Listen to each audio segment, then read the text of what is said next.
Di jantung Afrika mengalir sebuah sungai yang begitu dahsyat, sehingga setiap detiknya melepaskan puluhan ribu meter kubik air ke Samudra Atlantik. Ribuan kilometer jauhnya, Sahara semakin meluas dan menggerogoti lahan pertanian yang dulunya subur, sementara Danau Chad berjuang untuk bertahan hidup. Selama beberapa dekade, para insinyur dan pemerintah telah mempelajari sebuah gagasan luar biasa. Menangkap sebagian air dari cekungan Kongo, menyalurkannya ke utara, dan menggunakannya untuk membangun kembali danau, tanaman, dan koridor hijau di wilayah terkering di benua itu. Proyek ini akan membutuhkan kanal yang lebih panjang dari beberapa negara, bendungan yang sangat besar, dan perjanjian antara banyak negara. Skalanya tampak seperti sesuatu dari peradaban masa depan. Namun, rencananya mulai terbentuk lebih dari 40 tahun yang lalu. Pertanyaan utamanya tetap, dapatkah Sungai Kongo benar-benar menghidupkan kembali Sahara? Sungai Kongo melintasi benua Afrika dalam lengkungan yang luas sebelum bermuara ke Samudra Atlantik. Daerah aliran sungainya mencakup lebih dari 3,5 juta kilometer persegi dan membentang di wilayah Republik Demokratik Kongo, Republik Kongo, Angola, Zambia, Tanzania, Kamerun, Burundi, Rwanda, dan Republik Afrika Tengah.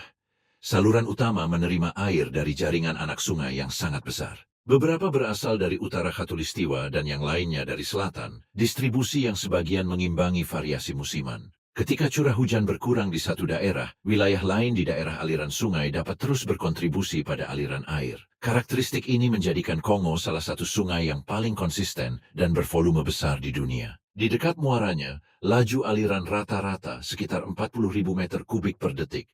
Meskipun pengukuran bervariasi tergantung pada lokasi, waktu dalam setahun, dan kondisi cuaca.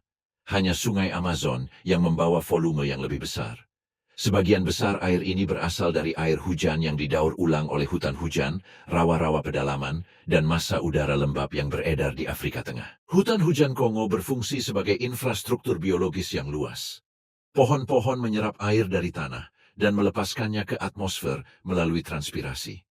Uap tersebut membentuk awan, memicu curah hujan lebih lanjut, dan mempertahankan sirkuit dinamis yang menghubungkan vegetasi, tanah, sungai, dan atmosfer. Lahan basah yang luas menyimpan air selama musim hujan dan melepaskannya secara perlahan, menyeimbangkan fluktuasi aliran. Di dalam sistem ini terdapat Cuvette Centrale, sebuah cekungan luas yang ditutupi oleh hutan rawa dan lahan gambut.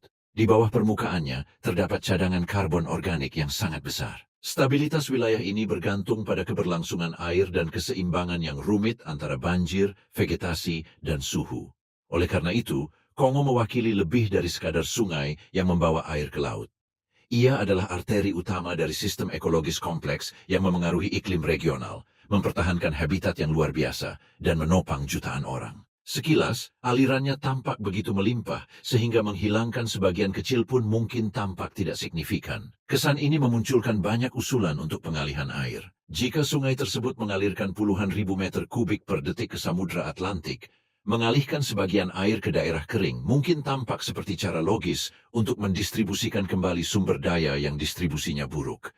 Namun, proyek Transaqua tidak mengusulkan pemasangan pipa di muara sungai dan memompa air ke utara. Solusi itu akan membutuhkan pengangkatan air lebih dari 1.000 meter dan pengangkutannya dalam jarak yang sangat jauh, dengan konsumsi energi yang hampir tidak terkendali. Proposal ini berupaya untuk mencegat beberapa anak sungai utara Sungai Kongo sebelum mencapai saluran utama. Sungai-sungai seperti Ubangui, Koto, Mbomo, Uele, dan jalur air lainnya di wilayah timur laut termasuk di antara alternatif yang sedang dipelajari.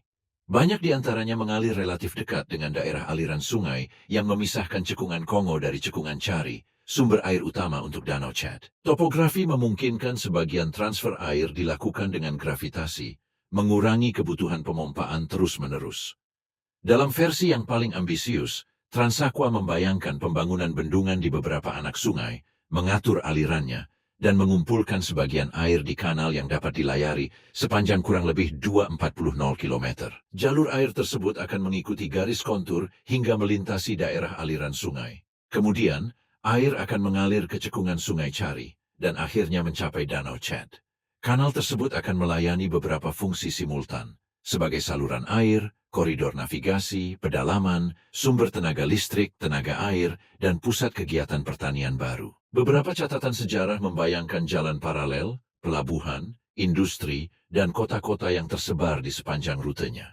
Tujuannya adalah untuk mengubah jalur terpencil di Afrika Tengah menjadi koridor ekonomi transkontinental. Produk pertanian dapat diangkut melalui jalur air, bendungan akan menghasilkan listrik, dan daerah pedalaman akan terhubung ke pasar yang jauh. Air yang dialihkan akan mendukung proyek irigasi baru di Republik Afrika Tengah, Chad, dan wilayah Sahel lainnya.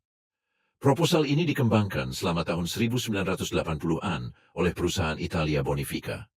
Sejak itu, proposal ini muncul kembali secara berkala di konferensi internasional, pertemuan pemerintah, dan dalam studi pendahuluan. Komisi Cekungan Danau Chad mendukung eksplorasi transfer antar cekungan, dan pada tahun 2018, perjanjian ditandatangani untuk memajukan studi kelayakan.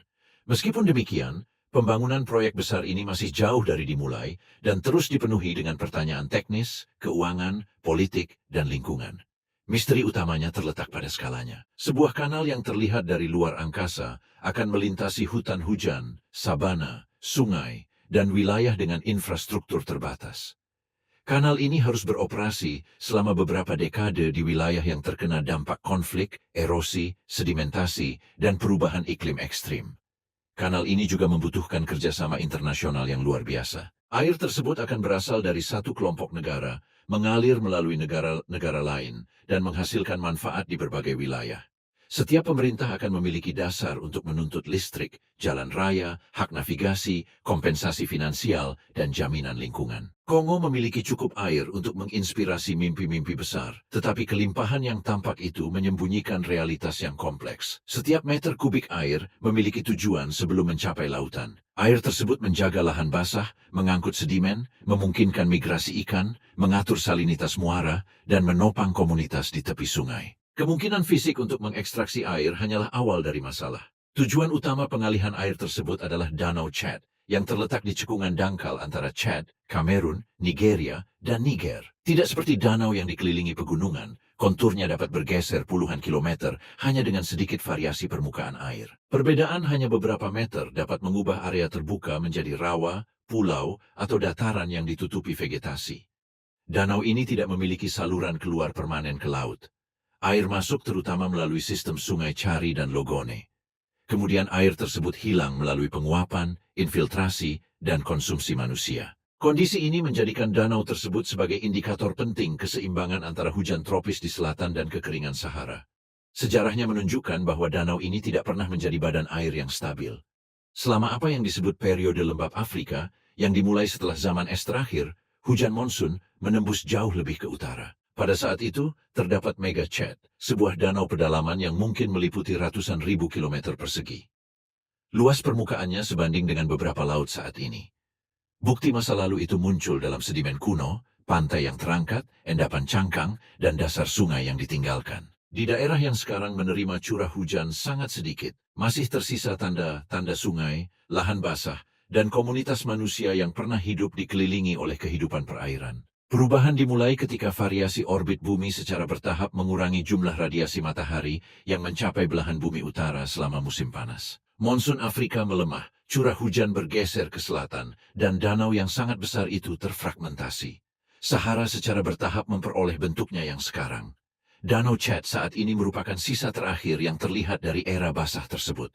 Keberadaannya bergantung pada curah hujan ratusan kilometer ke selatan, terutama di dataran tinggi yang memasok air ke sungai Chari dan Logone. Selama abad ke-20, danau tersebut mengalami transformasi yang cepat. Pada awal tahun 1960-an, periode yang relatif basah memungkinkan luas permukaan terbukanya mencapai sekitar 25.000 km persegi. Kekeringan pada dekade-dekade berikutnya secara drastis mengurangi aliran air masuk. Pada saat yang sama, pengambilan air untuk irigasi, pasokan air perkotaan, dan pertanian meningkat. Citra satelit menunjukkan pengurangan dramatis pada perairan terbuka, sebuah fenomena yang sering digambarkan sebagai kehilangan hampir 90%. Namun, angka ini perlu konteks. Danau ini sangat dangkal dan terdiri dari perairan terbuka, rawa-rawa, saluran, pulau-pulau, dan vegetasi yang tergenang air. Mengukur hanya luas permukaan bebas dapat memberikan kesan bahwa lahan tersebut hampir menghilang, meskipun sebagian besar sistem tersebut terus ada sebagai lahan basah musiman. Studi terbaru menunjukkan evolusi yang lebih kompleks daripada hilangnya secara linear. Setelah kekeringan besar pada tahun 1970-an dan 80-an, beberapa daerah kembali terisi air selama periode hujan. Sektor selatan mempertahankan keberadaan air yang lebih konsisten, sementara sektor utara hanya terisi ketika permukaan air memungkinkan air melewati penghalang alami yang dikenal sebagai Great Barrier. Krisis sebenarnya terletak pada ketidakstabilan. Petani, nelayan, dan peternak harus beradaptasi dengan lanskap yang terus berubah. Area pertanian dapat banjir pada satu musim dan mengering pada musim berikutnya. Saluran perikanan dapat terhalang oleh vegetasi. Sebuah pulau dapat terhubung ke daratan utama, mengubah rute, perbatasan, dan hak atas tanah. Puluhan juta orang tinggal di sekitar cekungan tersebut. Pertanian, peternakan, dan perikanan bergantung pada siklus air. Penyusutan danau juga bertepatan dengan pertumbuhan penduduk yang pesat, degradasi tanah, kemiskinan, pengungsian manusia, dan konflik bersenjata. Persaingan untuk lahan subur dan sumber air meningkatkan ketegangan antar komunitas yang menggunakan wilayah yang sama dengan cara yang berbeda. Komisi Cekungan Danau Chad saat ini sedang mengerjakan proyek-proyek untuk konservasi, pengelolaan air, stabilisasi regional, dan pemulihan fungsi ekologis dan ekonomi sistem tersebut. Inisiatif-inisiatif ini menunjukkan bahwa masalah ini membutuhkan berbagai tindakan, bukan hanya pengalihan air dari Kongo di masa depan. Gagasan untuk menimbun danau tersebut menarik karena menawarkan solusi yang nyata. Air yang dialihkan akan memperluas area yang tergenang, menstabilkan beberapa kanal, dan berpotensi meningkatkan ketersediaan untuk irigasi. Aliran masuk yang stabil juga akan mengurangi ketergantungan pada curah hujan yang tidak menentu. Namun, menimbun Danau Chad seperti menuangkan air ke atas piring panas raksasa. Di sebagian besar wilayah tersebut, potensi penguapan dapat melebihi 2 mm per tahun. Badan air yang lebih besar akan memaparkan area permukaan yang lebih luas ke matahari dan angin, meningkatkan kehilangan atmosfer. Karena alasan ini, keberhasilan Transaqua akan bergantung pada volume air yang dialihkan dan bagaimana pengelolaannya. Kontribusi kecil dapat hilang melalui penguapan atau dengan cepat diserap oleh kebutuhan pertanian baru. Aliran masuk yang terlalu besar akan mengganggu lahan basah, permukiman, dan ekosistem yang beradaptasi dengan danau dangkal tersebut. Tujuannya bukanlah untuk merekonstruksi Mega Chad prasejarah. Untuk mereklamasi area seluas ratusan ribu kilometer persegi akan membutuhkan penggenangan kota, jalan, ladang, dan wilayah yang dihuni oleh jutaan orang. Tujuan yang realistis adalah untuk menstabilkan area tertentu di danau dan memastikan aliran yang lebih mudah diprediksi. Perbedaan ini sangat penting. Mengembalikan kehidupan ke Sahara bukan berarti mengubah setiap bukit pasir menjadi hutan hujan. Itu berarti memulihkan koridor ekologis, padang rumput, lahan basah, dan lahan pertanian di zona transisi antara gurun dan sabana tropis. Transformasi akan dimulai di Sahel, sabuk semi kering yang membentang dari barat ke timur di seluruh benua. Di sana, beberapa ratus milimeter air tambahan dapat memisahkan tanah yang produktif dari lahan yang terdegradasi. Air Kongo akan memiliki dampak terbesar di perbatasan iklim ini, di mana vegetasi masih dapat merespons dengan cepat. Danau Chad akan bertindak sebagai waduk, pengatur, dan pusat distribusi. Dari tepiannya, kanal sekunder, proyek irigasi, dan sistem penyediaan air dapat dikembangkan. Lahan basah akan menarik burung, ikan, dan ternak. Vegetasi akan mengurangi erosi dan membantu menstabilkan tanah. Meskipun demikian, air saja tidak cukup untuk membangun kembali suatu wilayah. Irigasi yang diterapkan tanpa drainase dapat mengakumulasi garam dan mengubah lahan subur menjadi lahan tandus. Ekspansi pertanian dapat menghancurkan lahan basah. Waduk besar dapat menggusur penduduk dan memicu penyakit yang ditularkan oleh serangga atau siput air. Danau Chad menunjukkan bahwa batas antara pemulihan dan degradasi sangat tipis. Peningkatan aliran air dapat menopang jutaan jiwa, tetapi perencanaan yang buruk akan menciptakan konflik baru atas kendali kanal, lahan, dan bendungan. Pertanyaannya kemudian bukan lagi tentang seberapa besar danau itu dapat bertambah luas. Tantangan sebenarnya adalah memutuskan siapa yang akan mengendalikan air, berapa banyak air yang akan diterima setiap wilayah, dan ekosistem mana yang harus dikorbankan agar air tetap mengalir.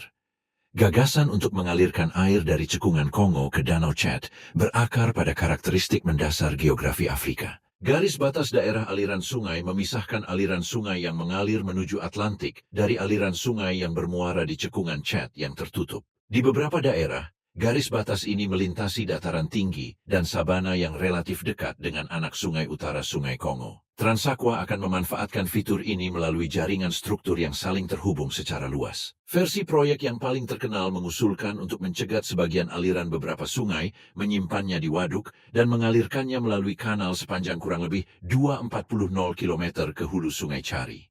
Dari sana, air akan mengikuti saluran alami menuju Danau Chad. Proposal ini tidak melibatkan pengalihan aliran utama Sungai Kongo. Sungai besar itu terlalu jauh, mengalir melalui daerah dataran rendah, dan membawa volume air yang tidak mungkin dipompa secara ekonomis ke Sahel. Air akan diambil dari anak sungai yang terletak di ketinggian yang lebih tinggi, terutama di wilayah utara dan timur cekungan. Kanal tersebut harus mengikuti kontur tanah dengan cermat. Setiap bagian perlu mempertahankan kemiringan yang cukup untuk memungkinkan air mengalir karena gravitasi, tetapi cukup landai untuk mencegah kecepatan yang merusak. Kemiringan yang berlebihan akan mengikis dinding, membawa sedimen dalam jumlah besar, dan merusak pintu air. Kemiringan yang kurang akan menghasilkan air yang menggenang dan memerlukan pemasangan stasiun pompa. Desain tersebut akan mencakup bendungan pengatur yang akan menyimpan sebagian aliran air selama musim hujan. Struktur ini akan mengurangi variasi musiman dan memungkinkan kanal tetap beroperasi selama musim kering. Beberapa bendungan juga dapat menghasilkan listrik dengan memanfaatkan perubahan ketinggian di sepanjang jalur. Pembangkit listrik tenaga air akan memainkan peran strategis, memasok sistem pemompaan, kota, industri, pelabuhan, dan jaringan irigasi. Di daerah-daerah di mana komunitas besar masih kekurangan pasokan listrik yang stabil, pembangunan pembangkit listrik dapat mengubah perekonomian regional jauh sebelum air mencapai Danau Chad. Kanal tersebut juga akan dapat dilayari. Tongkang kargo dapat mengangkut biji-bijian, bahan bangunan, mesin, dan mineral antar wilayah yang saat ini bergantung pada jalan yang mahal atau musiman. Republik Afrika Tengah dan daerah pedalaman Republik Demokratik Kongo akan mendapatkan jalur perdagangan ke utara dan barat benua tersebut. Kombinasi air, transportasi, dan energi ini menjelaskan mengapa Transaqua sering digambarkan sebagai koridor pembangunan dan bukan hanya proyek teknik hidrolik. Para pendukungnya berpendapat bahwa kanal tersebut dapat mengintegrasikan pasar yang terpisah, mengurangi isolasi komunitas pedesaan, dan mendorong munculnya pusat-pusat industri di dekat waduk. Namun, proyek tersebut masih dalam tahap studi dan perdebatan. Skala pekerjaan, potensi dampaknya, dan hubungan kompleks antara negara-negara yang terlibat mencegahnya untuk diperlakukan sebagai proyek konstruksi langsung. Kanal sepanjang 240 km itu masih berupa proposal, meskipun telah menerima dukungan politik dan telah menjadi bagian dari perjanjian yang bertujuan untuk menilai kelayakannya. Kesulitan pertama adalah mengetahui secara tepat berapa banyak air yang dapat dialihkan tanpa merusak daerah aliran sungai penerima. Angka rata-rata untuk Sungai Kongo menciptakan kesan kelimpahan, tetapi anak sungai yang dipilih menunjukkan variasi yang jauh lebih besar daripada sungai utama. Selama kekeringan regional, volume yang tersedia dapat berkurang tepat ketika Sahel membutuhkan lebih banyak air. Setiap bendungan akan memodifikasi dinamika alami sungai yang terkena dampak. Waduk akan menahan sedimen yang biasanya menyuburkan dataran banjir. Waduk juga akan mengubah suhu air, jalur migrasi ikan, dan ritme musiman yang mengatur reproduksi berbagai spesies. Sungai-sungai tropis besar naik dan turun sesuai dengan ritme yang mengatur semua kehidupan di sekitarnya. Banjir menghubungkan laguna, dataran banjir, dan jalur air sekunder. Ikan memasuki area yang sementara tertutup air, mencari makan, dan berkembang biak. Ketika permukaan air surut, mereka kembali ke saluran utama dan menopang perikanan yang menjadi tumpuan seluruh komunitas. Bendungan yang melepaskan aliran seragam dapat menghasilkan listrik secara efisien, tetapi menghilangkan sebagian variabilitas tersebut. Arus tetap ada, meskipun tidak lagi berperilaku seperti sungai tempat spesies beradaptasi selama ribuan tahun. Pembangunan kanal juga akan membuka jalur berkelanjutan di wilayah yang sebagian besar belum terganggu. Jalan layanan, camp, pelabuhan, dan saluran listrik akan memfasilitasi akses ke hutan yang sebelumnya terisolasi. Konektivitas baru ini dapat meningkatkan perdagangan legal, tetapi juga penebangan ilegal, penambangan yang tidak terkendali, perburuan liar, dan perampasan lahan. Tantangan lain akan muncul dari iklim itu sendiri. Hujan tropis dapat mengikis tepian sungai, mengisi saluran dengan lumpur, dan merusak struktur yang belum selesai. Vegetasi air akan tumbuh dengan cepat di perairan yang lambat dan hangat. Tumbuhan terapung dapat menyumbat pintu air, mengurangi sirkulasi, dan meningkatkan kehilangan air melalui penguapan. Pemeliharaan akan sama pentingnya dengan konstruksi. Ribuan kilometer kanal akan membutuhkan pengerukan terus-menerus, pemantauan bendungan, perbaikan pintu air, dan pengendalian spesies invasif. Gangguan yang berkepanjangan di bagian kritis dapat mengurangi aliran seluruh jaringan.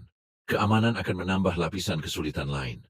Beberapa daerah yang dilalui proyek ini telah menderita akibat konflik bersenjata, pengungsian, dan kehadiran institusional yang lemah. Melindungi infrastruktur linier yang begitu luas akan membutuhkan perjanjian yang stabil, pasukan yang terkoordinasi, dan mekanisme untuk mencegah pengendalian air menjadi alat tekanan politik.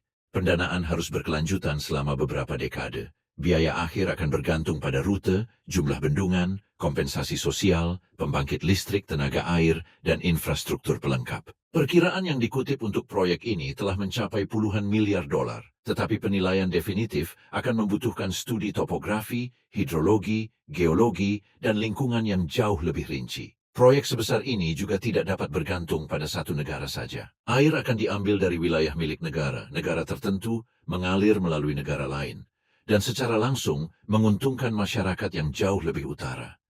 Negara-negara donor di cekungan sungai mungkin menganggap tidak adil untuk menanggung dampaknya, sementara negara lain menuai manfaat utama. Distribusi listrik, pendapatan navigasi, dan lahan pertanian harus dinegosiasikan sebelum konstruksi dimulai. Juga perlu untuk menetapkan aturan untuk mengatasi kekeringan. Selama periode penurunan aliran air, setiap negara akan berupaya melindungi kota-kota, tanaman, dan pembangkit listriknya sendiri. Transaqua akan mengubah air menjadi elemen sentral dalam politik Afrika. Operasinya akan bergantung pada perjanjian yang dapat bertahan dari perubahan pemerintahan, krisis ekonomi, dan konflik regional. Semen mungkin bertahan selama 1 abad, sementara kesepakatan antar manusia perlu terus diperbarui. Bahkan dengan mengatasi kesulitan ini, kedatangan air ke Danau Chad hanya akan mewakili 1 tahap. Untuk menghasilkan pemulihan yang berkelanjutan, aliran air harus didistribusikan melalui sistem irigasi yang efisien, jaringan drainase, cadangan ekologis, dan peraturan yang membatasi pengambilan air. Tanpa langkah-langkah ini, peningkatan pasokan akan segera menghasilkan perluasan permintaan. Ladang baru, kota, dan peternakan akan mengonsumsi air tambahan tersebut. Danau dapat menerima aliran air yang besar dan terus mengalami peningkatan tekanan. Fenomena ini terjadi di banyak daerah kering. Ketika sumber air diperluas, aktivitas ekonomi yang bergantung padanya juga meningkat. Setelah beberapa tahun, konsumsi kembali mencapai batas ketersediaan. Solusi awal menciptakan kelangkaan baru dalam skala yang lebih besar. Desain Transaqua yang sebenarnya harus meluas jauh melampaui kanal tersebut. Hal itu akan mencakup lembaga yang mampu mengukur setiap pengambilan air, melindungi aliran lingkungan, menyelesaikan sengketa, dan menyesuaikan pengiriman air dengan kondisi cuaca. Struktur yang terlihat adalah jalur air yang melintasi Afrika. Struktur yang krusial terletak pada perjanjian, sensor, peraturan, dan lembaga yang bertanggung jawab untuk mengelolanya. Potensi transformasi terbesar air Kongo akan terjadi di Sahel, jalur yang berbatasan dengan tepi selatan gurun yang masih menerima curah hujan musiman. Sahel adalah zona transisi. Di utara, lanskap gurun mendominasi dengan curah hujan yang sedikit dan tidak teratur. Di selatan, sabana muncul di mana musim hujan memungkinkan pertumbuhan rumput, semak, dan pepohonan yang tersebar. Di antara kedua lanskap ini, perbedaan kecil dalam curah hujan dan konservasi tanah menghasilkan perubahan yang sangat besar. Suatu wilayah yang menerima 200 mm curah hujan per tahun berperilaku sangat berbeda dari wilayah yang menerima 400 mm. Perbedaan ini dapat menentukan keberadaan padang rumput permanen, tanaman lahan kering, atau permukaan gundul yang terpapar angin. Air yang dialihkan dapat memperkuat jalur ini melalui kanal, waduk, dan area irigasi. Alih menciptakan satu lautan pedalaman akan lebih efisien untuk mendistribusikan sumber daya tersebut dalam koridor produktif di dekat permukiman. Area irigasi akan memungkinkan budidaya serealia, kacang-kacangan, buah-buahan, dan sayuran untuk jangka waktu yang lebih lama. Produksi tidak lagi sepenuhnya bergantung pada musim hujan yang semakin tidak menentu. Ketahanan pangan yang lebih baik akan mengurangi kebutuhan untuk menjual ternak atau meninggalkan komunitas setelah terjadi kekeringan. Waduk dan kanal juga dapat mendukung sabuk hutan. Pohon yang beradaptasi dengan lingkungan kering akan menstabilkan tanah, mengurangi kecepatan angin, dan menyediakan naungan, buah, kayu, dan pakan ternak. Akarnya akan meningkatkan infiltrasi dan membantu menghemat kelembapan di sekitar tanaman. Namun, menanam pohon di Sahel membutuhkan lebih dari sekadar air. Setiap spesies membutuhkan suhu, tanah, dan kedalaman air tanah yang sesuai dengan fisiologinya. Perkebunan yang seragam seringkali menderita hama, kebakaran, dan tingkat kematian yang tinggi. Sistem campuran, yang terdiri dari tanaman, semak, dan pohon asli, menawarkan ketahanan yang lebih besar. Reklamasi lahan juga bergantung pada kondisi tanah. Di banyak daerah yang terdegradasi, hujan jatuh di permukaan yang mengeras dan mengalir sebelum meresap. Teknik pemanenan, seperti parit kecil, bulan sabit tanah, teras sering, dan lubang tanam, memperlambat aliran air dan memusatkan nutrisi. Intervensi ini mungkin tampak sederhana dibandingkan dengan kanal kontinental, tetapi menentukan jumlah vegetasi yang dapat didukung oleh setiap meter kubik. Proyek besar yang mendistribusikan air melalui penggenangan terbuka akan kehilangan sejumlah besar air karena penguapan. Jaringan irigasi tetes, waduk tertutup, dan tanaman yang disesuaikan akan menghasilkan lebih banyak makanan dengan volume yang lebih kecil. Bank Dunia dan organisasi regional telah mempromosikan strategi irigasi untuk Sahel yang menggabungkan investasi publik, sistem yang dikelola petani, dan model yang disesuaikan dengan setiap lanskap. Pendekatan ini mencerminkan realitas penting. Perluasan irigasi membutuhkan institusi, pemeliharaan, akses energi, pembiayaan pedesaan, dan pasar yang mampu menyerap produksi. Kedatangan air dapat menciptakan siklus yang baik. Tanaman akan menutupi tanah, mengurangi erosi dan menambah bahan organik. Vegetasi akan meningkatkan kekasaran permukaan dan mengurangi badai debu. Pohon akan melepaskan kelembapan ke atmosfer dan menciptakan lingkungan lokal yang lebih sejuk. Dalam skala kecil, efek ini dapat memodifikasi iklim mikro. Permukaan yang ditumbuhi vegetasi menyerap dan mendistribusikan energi matahari secara berbeda dibandingkan dengan tanah kosong. Sebagian panas digunakan untuk menguapkan air, mengurangi suhu di dekat permukaan tanah. Naungan melindungi kelembapan dan memungkinkan aktivitas mikroorganisme. Dalam skala regional, hubungan tersebut menjadi lebih kompleks. Vegetasi dapat mendorong daur ulang kelembapan, tetapi perlu menerima air terlebih dahulu. Sirkulasi atmosfer Sahara didominasi oleh sistem yang jauh lebih besar, termasuk monsun Afrika Barat, antisiklon subtropis, dan suhu Atlantik. Koridor irigasi dapat meningkatkan kelembapan lokal tanpa mengubah iklim seluruh gurun secara drastis. Transformasi Sahara akan membutuhkan perubahan proses atmosfer yang beroperasi di jutaan kilometer persegi. Sejarah Afrika sendiri menunjukkan bahwa Sahara yang hijau membutuhkan kondisi planet yang menguntungkan. Selama periode lembab Afrika, perubahan orbit bumi mengintensifkan hujan monsun. Vegetasi meluas karena menerima curah hujan di area yang luas. Kanal modern tidak memiliki volume yang cukup untuk meniru mekanisme tersebut. Perbedaannya dapat diukur dengan neraca air. 1 mm curah hujan di atas 1 km persegi setara dengan 1 juta liter. Jika seseorang mencoba menambahkan hanya 100 mm setiap tahun di atas 1 juta kilometer persegi, 100 miliar meter kubik air akan dibutuhkan. Sahara meliputi area seluas hampir 9 juta kilometer persegi. Mempertahankan vegetasi dalam jumlah sedang secara artifisial di sebagian besar gurun akan mengkonsumsi volume yang sebanding dengan beberapa sungai terbesar di planet ini. Selain itu, sebagian besar air akan menguap sebelum dapat menghasilkan biomasa. Suhu tinggi, udara kering, dan angin kencang menarik kelembapan dari tanah, tanaman, dan waduk. Setiap hektar lahan pertanian akan membutuhkan aplikasi berulang.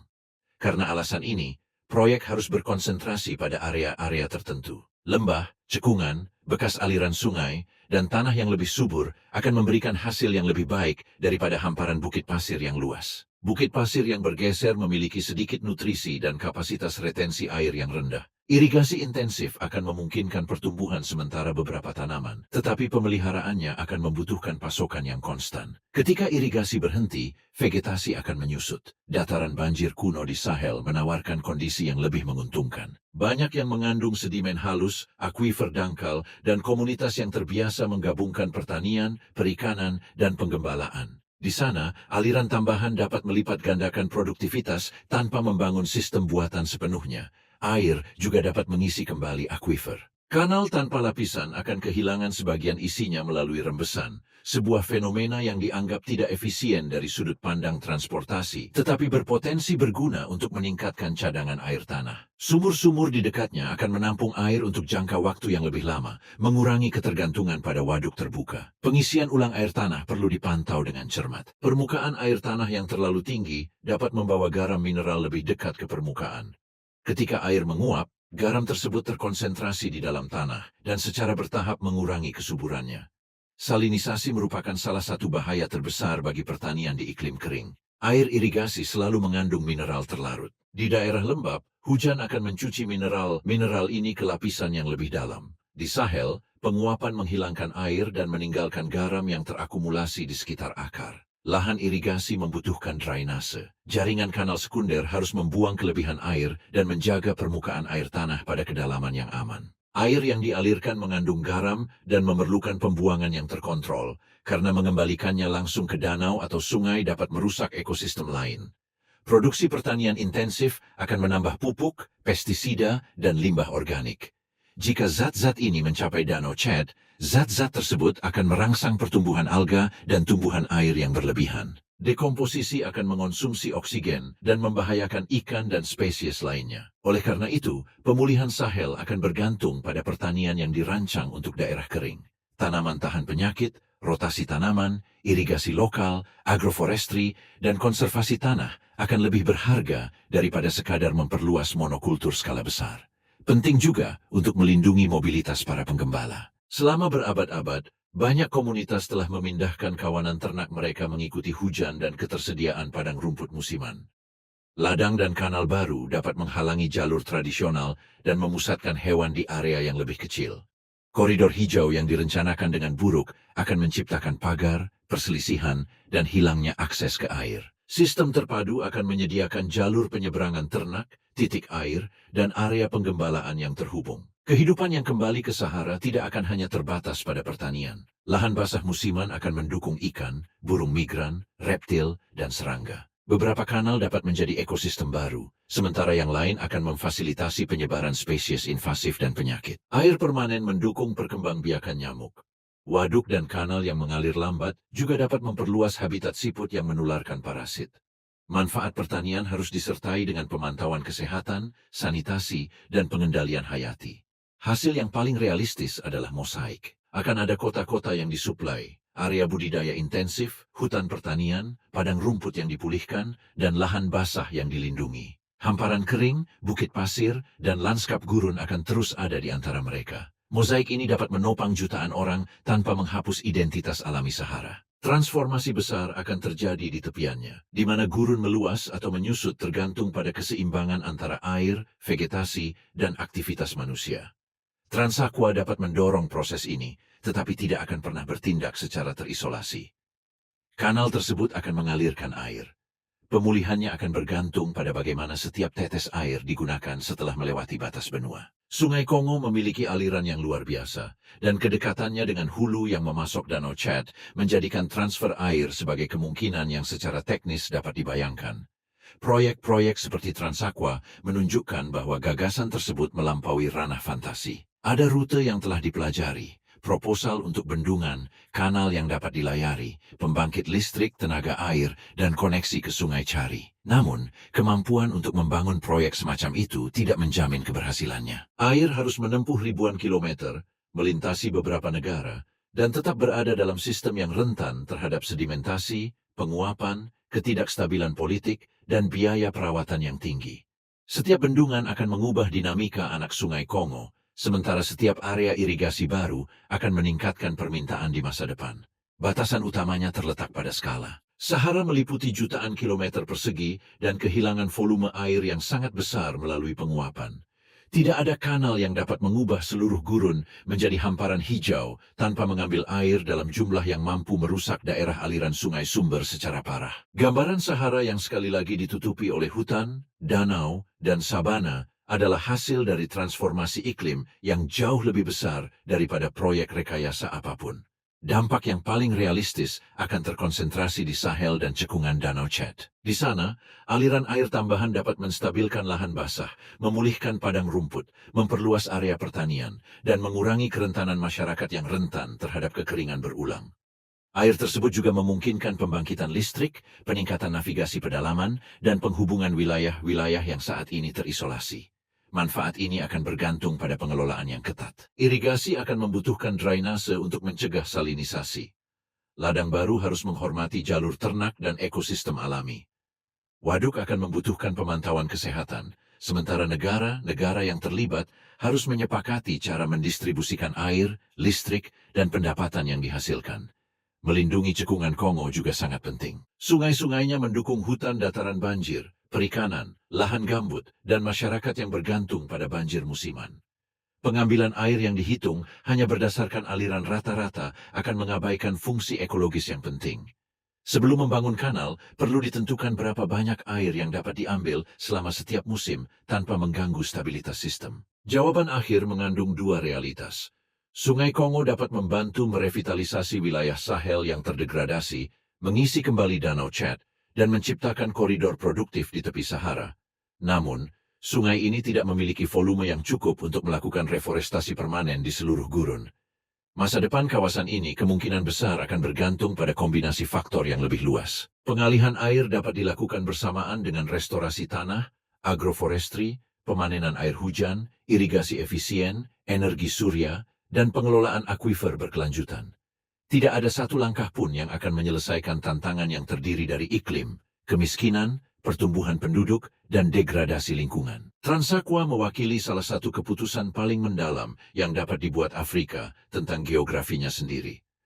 Pembangunannya akan menghubungkan dua cekungan sungai terbesar di benua itu dan mengubah wilayah untuk generasi mendatang.